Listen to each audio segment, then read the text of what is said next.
Welcome back to Mystical Sisterhood. I'm joined once again by the radiant Jody Farina. She's the founder of Light Healing Therapies. With over 30 years of experience, Jody weaves together a powerful combination of healing modalities, from soul healing and craniosacral therapy to womb healing and today's topic, light language.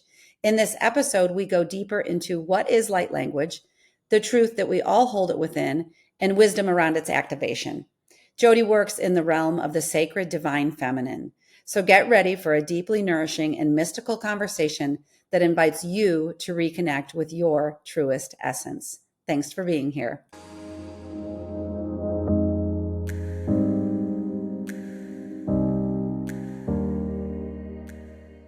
Welcome back to Jody Farina. This is Mystical Sisterhood, and this is Maureen Spielman. And you may recognize Jody's name and her voice from a recording we did about 2 months ago. It was episode 125, and it was called The Practice of Soul Healing and Awakening to Your Intuition. And we had a beginning conversation about Jody's work.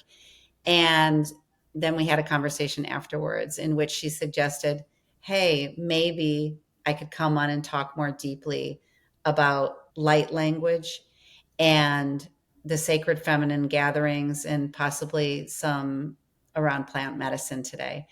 And I think that it was an immediate yes, because it is not something that I've covered. And so, Jody, welcome. I want to just welcome you back.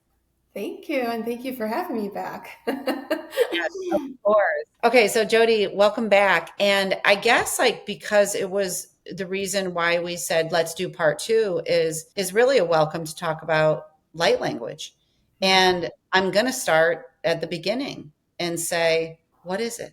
How do you define it? Yeah, kind of a loaded question, but yes, light language is my belief and my take on it is that it is languages that are within us, are ancient languages from different timelines, different lives that we have had individually, galactic places, the elemental realms. Mm, I believe it comes from all different spaces, places, dimensions. However, it's within us. It's what I believe to be our true soul and what our information and knowledge and intelligence is within us. So I do believe we carry light language within us that needs to be unlocked, as well as light codes, and it is all the same yet may appear different. And then I also believe that we can have downloads of light codes as well as light language downloads channeling in through us, though I feel like it is still all within us. So it's just another way to reactivate, if you will, of what maybe has been suppressed, through lifetimes or maybe just this lifetime. And we're in this time that we are unlocking these and allowing our true selves to come forth, if you will, if we're willing to go there, if we're willing to do our work and to listen and to allow, and all of that's with, of course, healing and allowing the time for ourselves to do our inner work. But yeah, it's just this beautiful knowledge and intelligence of what is already us. okay. And so it sounds to me too, it's very unique to us. It's very specific to us. And I'm thinking of those words that are sometimes used, and you may use them or use some of your own, but that we all are here with a divine blueprint. And if that's true, whatever language you use, would that be considered our light language as part of that actual divine blueprint? I believe so. I believe the blueprint that we all carry in our field, I believe that is 100% unique. We are all 100% unique. However, I do believe some of the light language that we carry, especially from different lifetimes, would be ones that we individually have from different lifetimes. I also believe there are the languages that we all have. Because if we go look at the greater, that we all come from the same, whatever your belief is, light, whatever that may be. So we are all one. So on some level, we do carry all of us would carry some of the information that are similar or exact. And then I do believe we have our own individual codes and languages within us as well. So I kind of believe it's both ways. When we're beginning to think about them or feel into them, are they not in words as we know them? And how do they appear and come across? They're not in English words or even languages that exist now, except for one, and we can talk about that in a little while. They will come through either, there's different ways they can come through that I've seen. It could be through sound, so vocally, chanting, singing, it could be sounds even, the clicking. I know in one religion they call it tongues, so there's all these different sounds that can come through. And it can also come through where it is you're speaking a language, but it's not the English language and cannot be translated into English terms this is my personal belief over the years. What it is when they come through in the words, out loud words, and through us, or like if I'm working with a client, for example, when they come through, I always just say, just listen and don't try to interpret. Our ego minds are not set to that. It's listening with the heart space. And there, it's not that we can translate it word for word. It's the knowing and the feeling. And maybe it is like a feeling of like, wow, that really brought forth something for me to release, or this heaviness I felt release from me, or it could be my heart or my womb is really opening. So there may be like an understanding, which is more of a feeling or intuition versus a translation. So that's with the vocal aspect. I also, and I know many people do, write it like in the air, and I can draw it out in the air. I will draw out, I'll see someone's blueprint when I'm working with them one-on-one, and I can actually then go in, like I see it like as a map almost, like a blueprint of a house, if you will. And I go in and draw it out to help reactivate and unlock the codes within somebody. So there's also that form of just writing in the air, if you will. Then we can also write down, write it on. I sometimes have written it down like on little tablets, like if there's a symbol or more than one symbol, and I've given it to the clients if that's meant to be. It's not always meant to be. Mm-hmm. And then it's something that they can kind of like visually then look at. And then that's another way of downloading it or reactivating. And then dancing and movement. I love to include some form of movement, not so much dance, but I'm open to it, but more of light movements with the hands or the body. And there's different movements that we can bring forth that are light language. And that's another form of reactivation and moving and bringing him in. So yeah, it's beautiful because it's all different ways, and it can feel different, look different, be different in every single time, and then working with clients, it's, because it's about them. So it's going to sound different or look different or feel different, though there's always kind of that same feel, you know what I mean? Meaning like, I know we're going into that. I know we're going into the light language. Yeah, I find it all beautiful in whatever way it comes forth. And everyone is capable. We all have this. So it's not like only someone can do this. We all can do it. And maybe it comes out in different ways that we've mentioned, for the singing versus the writing versus the dancing. It's different for everybody. And I always just say, just go with it. Whatever it is, just flow with it. The more we are open to it and the more we sit with it, then the more that will come forth if someone is choosing that, of course. And I would imagine that when someone accesses it for the first time or the first few times, that it would make you cry, like a realization that like, wow, that was possible. And so do you see that reaction sometimes where it's almost like a coming home? Absolutely, because it is part of our soul deeply. And it is that feeling of the remembering that we talked about, the knowing, the, oh my gosh, like there I am. I love that feeling, and I love seeing that in others. The first time it comes through, let's say I've had people approach me because they know I've done this work that have been like, this is happening. Like they almost don't believe it when it's happening through them, I mean. Okay. And so I'm like, no, you trust it, you go with it. And then I have had different moments. I'd be able to sit with people one-on-one, and then like, I will just start whatever's meant to come through for them. And then they'll be able to join in. So it's Mhm. that opening, it's that Mhm. allowing. And sometimes someone just needs a little extra support, or even the thing of like, is it real? That's a typical question. Is Sure. this real? Am I Uh, making this up? All very normal. Whenever I've worked with someone in this case, it's all been yes, like yes, yes, yes has always been my answer. Yes, it's real, and believe and go with it. And the more one does, the more will continue for them. that's Yeah. amazing. Yeah, Yeah.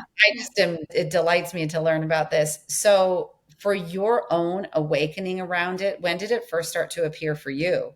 Yeah. I guess I don't remember the exact, Yeah. time. I would guess 12, 13, 14 years ago. And it started coming out actually working with clients, because I was already working with clients at that time energetically. And I started seeing these things on them. And I didn't understand them. I always just trust and I allow. But afterwards, I just started writing it out myself. It was more of like documentation. It wasn't about them. I mean, yes, it was in the moment, but the documentation was me trying to figure out what this means. I kind of kept a file of like images I kept seeing, or the messages that I was hearing. And then they started explaining to me how to work with it. So then it was like more of a journaling process, but I didn't share it for some time. And I didn't even share it with some close friends, because I was even like, is this real? And, this goes back to a time where things are much more open now than they were, and Right, people have right. heard about it now. So you ask that question, it doesn't seem as out there as it did back then. But I do remember I brought it to two of my friends. I pulled out this old vanilla file and I showed Yeah, it to my friends that are in the healing field. And and they're both artists. So I had a very hard time, because I am like the stick pencil, right. figures. And so they were artists. I was really like, okay, I know like you're artists, but let me just show you. And I think that was like just validation I needed. Like we all at some level or some time like validation. There's nothing wrong with that. And they were, of course, just so beautiful and supportive and validated, all of it. And were really blown away. If Mhm. they didn't judge my drawings, they just were blown away by what was happening and the Oh, energy. and now, I feel like we're at a time where you're like, oh, I heard that. Okay, I'm going to get on, if you use Amazon, just order the book, go to Barnes and Noble. But even then, there wasn't such a proliferation or just access, even though we did have the, internet people were using. But I think that the conversation too, I want to ask more questions about it, but I think right now there's many, many people interested in this type of thing. And some have groups that they can talk to and friends, and they can be like, oh yeah, yeah, that's real, but other people are alone in it, or they're just beginning to hear the conversations, but something about it draws them in. I find that really fascinating, because I think when I asked you that broad general question, then you said something about galactic realm. I love reading about starseed, the different Pleiadians and Arcturians and these different galactic planets that I never, if you said 2 years ago, I didn't know anything about that. And that's true. And still saying that on the loudspeaker is not something that I do regularly, but I think that that's changing. And I think that I just outed that. So, here you go. But I know I'm not alone either. For as many people who might say, you're a little crazy, there's people that are like, no, I want to have that conversation. Yeah, and know that what's going on with them is real. I just met a woman 2 weeks ago from Montana, a wonderful woman, and it came forth the light language. And afterwards with her, and she joined in automatically. It wasn't planned, it was just she did. Wow. And Mhm. afterwards she goes, you are the first person that I could do this with. Like I was questioning myself, and I wasn't sure. And then we, had this conversation going back and forth, real conversation, but in light language. And Yes. it was lovely that they allowed that. And that's what she needed. And that she has no one else. And she explained that as well. So it is wonderful to know that there are people that if they hear this podcast, they know they can reach out to you or I as well. And that, yes, we're there to support whatever that means. That's beautiful. Mhm. And so when people start to experience it and have the experience with you and on their own too, what begins to happen for them? Is there, because it is part of that blueprint, does it serve to unlock or provide more light, or what do you feel that it's doing for an individual? Yeah, so it's always different, Hmm. and sometimes it's about, healing a heavy energy. That seems to be a lot of times when I have it coming through me, channeling through me, that they're helping to release that heavy energy, that trauma, possibly, whatever that old is, right? And so in that case, it's like a releasing, and then we're able to help release that energy. So there's that way also. Also, it could be where it is an activation, an awakening. That's something that has been dormant in them, if you will. We're just opening it and bringing it forth to allow them to be more of who they are truly, on a soul level. There's ways also that, we're working in the field that we can, shift things in our field that we're carrying that are no longer serving us. There is maybe that contract, if you believe in that, or if anyone believes in the contract that we've had with somebody, maybe that's now outgrown, but it's still lingering. So light languages can really help with a variety of different things, as well as heal, physical, emotional, and mental states of ourselves. So it really depends on where someone needs to go, what's going on with them, and it will appear different every time. Yeah, that's such a neat concept, because I was just, when you just said the thing about mental, emotional, spiritual bodies, it feels like it's almost another one. But as humans, we have only known that these were our access points for, I'll just say the word healing right now, for integrating our past experiences. But are we moving into a time? Wouldn't it be so cool if we are, which I believe we are, moving into a time where we're learning that there's these other very real things that, like you're saying, are very accessible, but they lend towards our healing. We have only just used a few so far to support people. And I Yeah. think that's just so mind expanding to me. It's truly endless. I don't believe that any of us can put a number on the light languages that exist out there and the light codes that exist out there. I really believe it's infinity. I really, really do. There's just no way of knowing. And all these years, there's always something different coming through and sounds different or is different because every soul's different. I find it to be fascinating as well of how endless it really is and the access that we do have from it. And as you mentioned, I think really quickly was like Pleiadian and the different galaxies and all that. We can also tap into those planets, those stars, those beings, and bring forth the healing through them as well. That Yeah. may also come through in the light language form or light codes as well. Yeah, it's really beautiful. And that's where they kind of appear different, I think. The codes look like sacred geometry. We all have that. We have access to that on the computer and look at those and the beautiful healing aspects of those, like the flower of life. Anyone can Google the flower of life and start healing with it. And I think that's amazing. So those are also forms of light codes, which is sacred geometry. And then there's the codes that come through that may be 100% unique because we are all unique. And so it is beautiful to also study other people's or look at other people's codes and other teachers that have brought codes through, going back to like, Reiki back a long time ago. It still exists, of course, but I kind of look back at Reiki being like, those were maybe some of the earlier documented codes. You know what I mean? Not that they Okay. weren't in caves and in other countries and in ancient times, they're everywhere. But I'm just speaking of things we've had documented as Americans or Okay. in that Yeah. lineage. But no, they're everywhere, and we were travel with the ancient pyramids and all of that. There's all the light codes. And they will appear different and new ones come forth. And I feel like that's limitless as well. We can gaze into a light code or sacred geometry and we can heal with it. It's another way of downloading, another way of accessing, working with our inner eye, our inner sight, opening up our pineal gland. So there are just so many different ways to access, I believe. When we can access these parts of ourselves, it almost feels like it locks us into even like the blueprint of the universe, where I don't know like why this image of like a, not a Lego, because it's more of a two heads of a Lego coming together is how I'm seeing it. But like we're just learning more about ourselves, and that, but that's just in our body. But we're doing so much, such a bigger thing too that's we're unaware of. I don't know. It's the dance with the universe, I guess I'm talking about.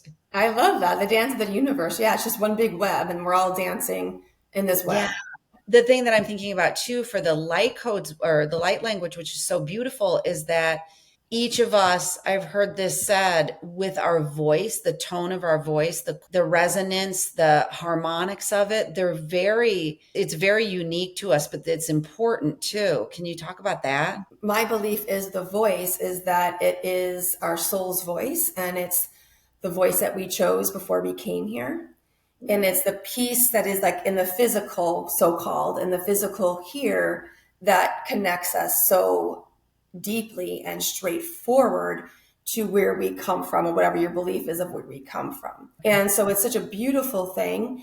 And that is where I believe that it is so important to work with our voice, with singing, chanting, light language, even, talking in this case, and bringing forth whatever messages or languages are meant to be and to come forth now. Yeah. So it's just, I believe it is so deeply part of us and our soul. And it is what can bring us so quickly to that place that we have derived from. I don't know if there's anything you want to say that we've kind of, obviously, this is a smaller container to kind of talk about the light language, but is there anything else you want to say? I know that you weave it into ceremony as well. And so Mhm. that was another path that I wanted to go down. But is there anything just like general that's important to know about light language? Sure. The one thing I would like to share is the one light language that is documented that I'm aware of is the Aramaic language. And so the Aramaic language has no dualities. It is the one that still exists and is still used in this time right now. It is incredibly beautiful. I started studying it only 2 years ago, give or take. And my teacher's in Spain. She lives in Spain. That was something else that just opened up a whole nother level for me. So it really is endless. And what I love about that language and what I have been incorporating into some of the cacao ceremonies is, yes, light language, but then also kind of pulling in like a small piece of the Aramaic language, like a small mantra or small chant for us to go into. And so it's just beautiful. It's a timeline of, I'm not going to get religious by any means. It's a timeline of Jesus and Mary Magdalene. So it's that timeline of where this language comes from, if you will. It still exists, like I said, and is still used. But what I love about it is, well, all about all the healing and all the activations, but that I do love that it's still documented. So it's one of those things that we can translate. And it's the only one that I'm really aware of that we can actually have the translation of. So we have like a prayer or a mantra or part of a song, and we have the translation, or we can translate it into English if we choose to. And I think that's a nice space for some people, because some people, it is hard to get out of that ego mind, and they just want to know what it is. And so it's nice to have that as well. It's also nice to have just the fluid channeling and whatever is allowed. But when we're working on something specific, then that is when we can take in a piece of the Aramaic and be like, this is what I want to heal, or this is where I want to be, or I just want to be light right now. And you can kind of take these pieces and sing them and chant them. It's really, really beautiful. And the first time I heard it, it was like that once again, like that newness, but like, oh my gosh, I've heard this. I know this. Like I knew the language, though I couldn't tell you, like I can't go to the country and speak it, but like I know it. It was just so fun to have that feeling again. And then all that I have learned just keeps awakening and awakening and awakening and healing within me. And so it's just so beautiful. So if that resonates with people more than maybe the free flow, if you will, there's always that avenue too. With Aramaic, is it still spoken in some countries or is it ancient language? This is the one that is still spoken. I don't know exactly how many countries, or if it's just like one country, but I know Right. it still exists. And so Yeah. it is documented. And I can't claim I'm an expert on the language. I'm not. I have learned more of some of the letters, the meanings of the letters, the healing behind the letters, specific mantras, specific prayers, specific drumming rhythms, all going back to that time. And they're very powerful for me. And I know those that work with it find it extremely powerful. But, we've had a lifetime. My feeling is we've had a lifetime during that time And so it's just a reactivation of that. So I don't believe anyone needs to go any which way or this is better than this. It's just another avenue that I have really enjoyed bringing in the last couple of years. I feel like I'm sort of enamored right now how ancient texts and languages, or these things that seem just a part of our history that we may have looked back at books and happenings. There's so much going on right now. Again, being offered on more of just a broader scale. If you're like, I love watching Greg Braden, and a few years ago when he talked about ancient text all being related, and he studies just the nitty gritty of it, I would be like, I have no idea what he's talking about, but I feel, a couple years later, I'm like, oh, I want to know more about that. And I'm sure you see that all the time. The people who come to you just having these sparks of, oh, I'm curious about that. And I think when we're curious about something, it's kind of an invitation to open the door then. I agree. And it is lovely to see that. I also get the looks of like, what's happening? Like so, and I love those as well. I feel like when that happens, it's a seed that's been Mhm. planted, not by me. I'm just the Mhm. conduit here. But then the next thing you know, those are the people that are asking more questions. Yeah. It's like something has been opened or awakened or planted, and then it grows, and then they're the ones that are like, wait, what about this when this happened, or you said this, Mhm. or this came through you. And it's really incredible. I love the process, whatever anyone's journey or process is, to be a part of any of it or to observe any of it. I absolutely love. And then going into like a cacao ceremony, for example, that I do with women and other groups, but mainly I have worked with women in cacao ceremonies and the divine feminine. And then I have been pulling in pieces of the light language. Mm. So that's something that I've started doing I've done different like light language classes, that kind of thing. This is something where I'm pulling more into the plant medicine work now too. It's like, I love combining all these different things, meaning the energetics of it, the light language of it, the plant medicine of it. So for me, this just feels like such a beautiful flow and things that have just come through me. And if I'm meant to share them and how, then I'm just allowing. The first few, I think, cacao ceremonies, I think there were a few people that, you can see them, they were open. It's not about that, very open, but questioning a little bit. But then after settling in or thinking about it or sitting with it, then they're the ones that are coming back and feeling. It's all about going back to the feeling of it, like Mhm. feeling there's something here, even though I may not understand what this something is, there's something happening. Yeah. And then when you combine that with a beautiful medicine of, ceremonial cacao, then you're bringing in the openness of the heart, which cacao will do. Because the beautiful openness, it will allow us to be a little bit more relaxed. It can bring in a little bit more of like euphoria, because I add in blue Yeah. lotus flowers. So it's just like, it just opens, opens, opens. And then I always add in some kind of energy. I call them energy exercises, but it's not like exercising. It's just small movements, which is also light language movements. I kind of pull in all avenues, and it just feels good right now.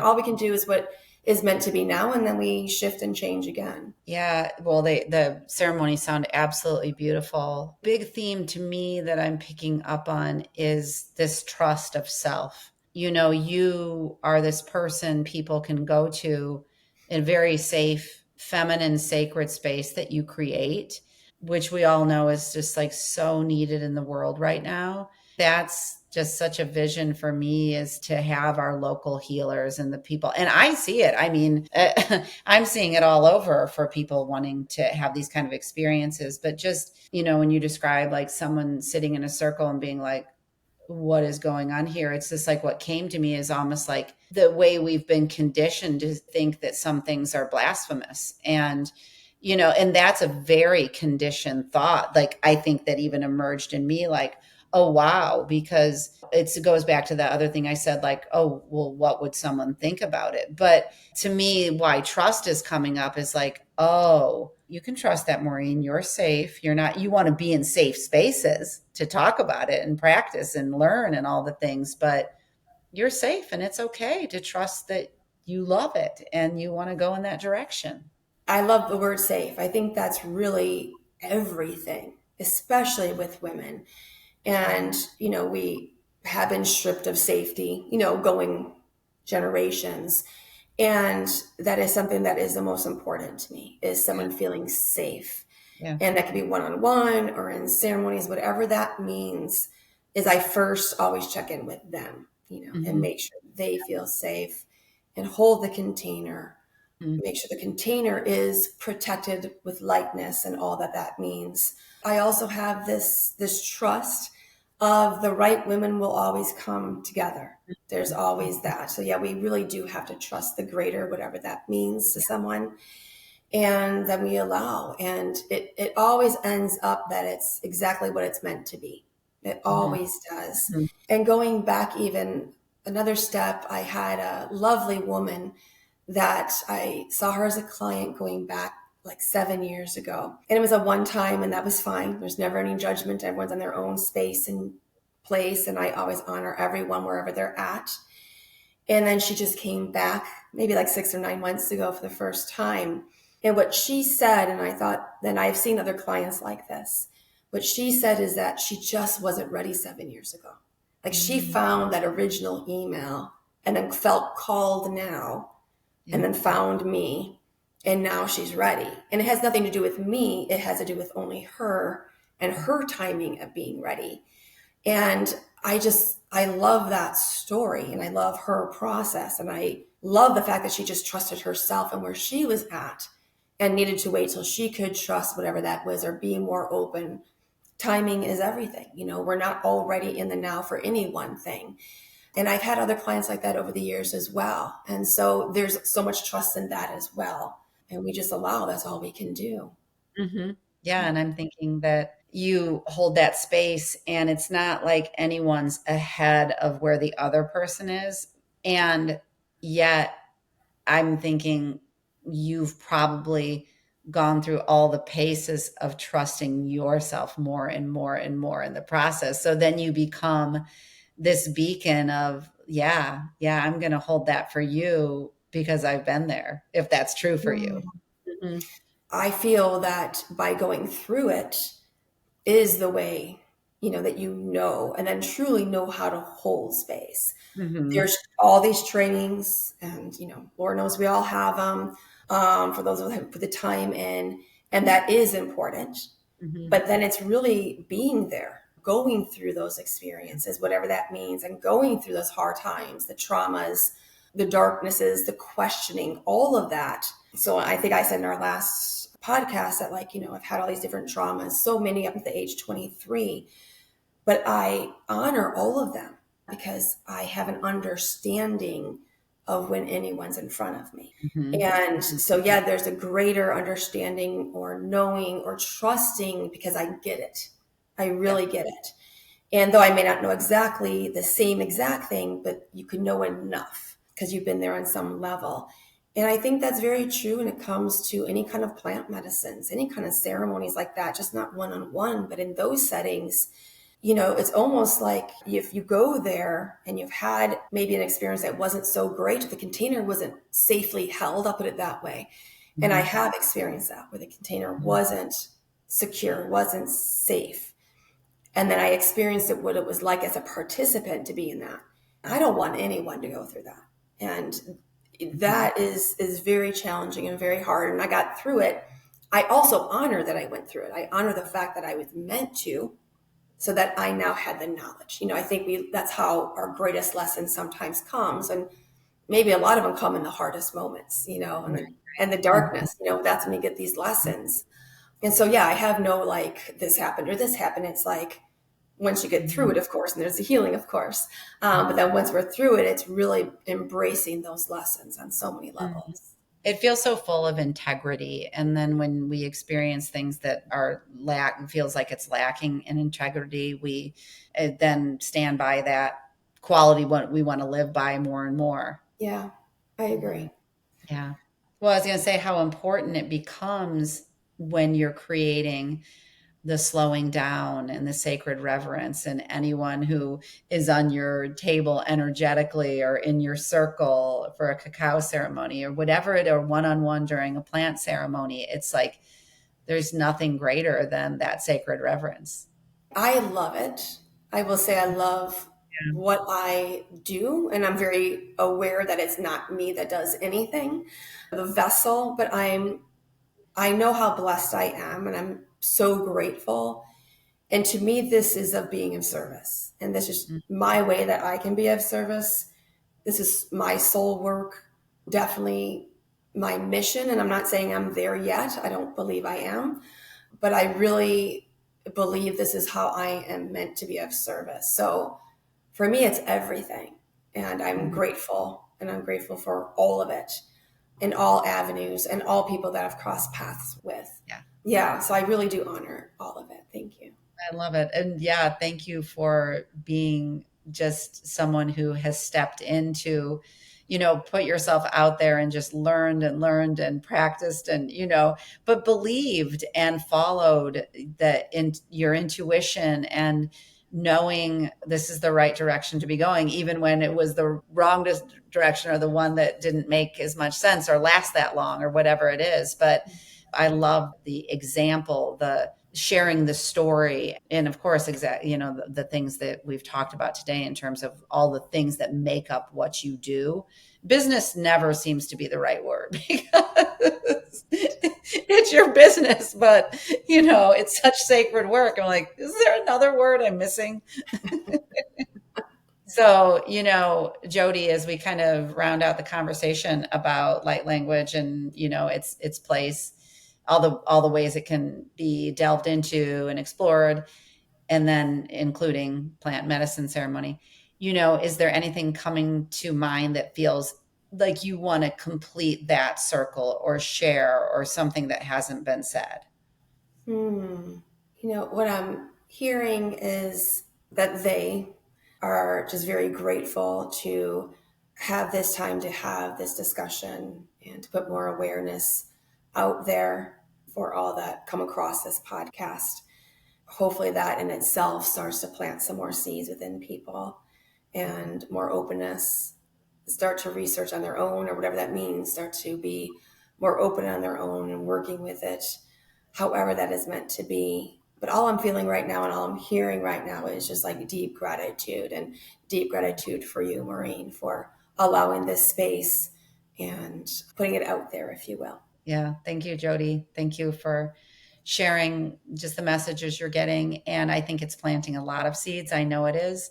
I often say, like, the podcast is about 2.5 years in, and parts of me can't believe that, but I know what's been created so far, including conversations. Now we've had two of them together, is that they extend on in perpetuity. They're lasting, they're accessible at any time. And so for whenever anyone's ready to come, they can come and listen and learn. Okay, well, thanks for being here with us. We'll put your information in the show notes, Light Healing Therapies. Hopefully this won't be the last time. Yes, thank you so much, Maureen. You're welcome. I'll see you, and thank you to the listener for being here. We'll see you in the next episode. Thanks for listening to this episode of Mystical Sisterhood. To learn more about my one-on-one coaching programs or join the Mystical Sisterhood membership, visit maureenspielman.com or mysticalsisterhood.com. Thanks so much. I'll see you in the next episode.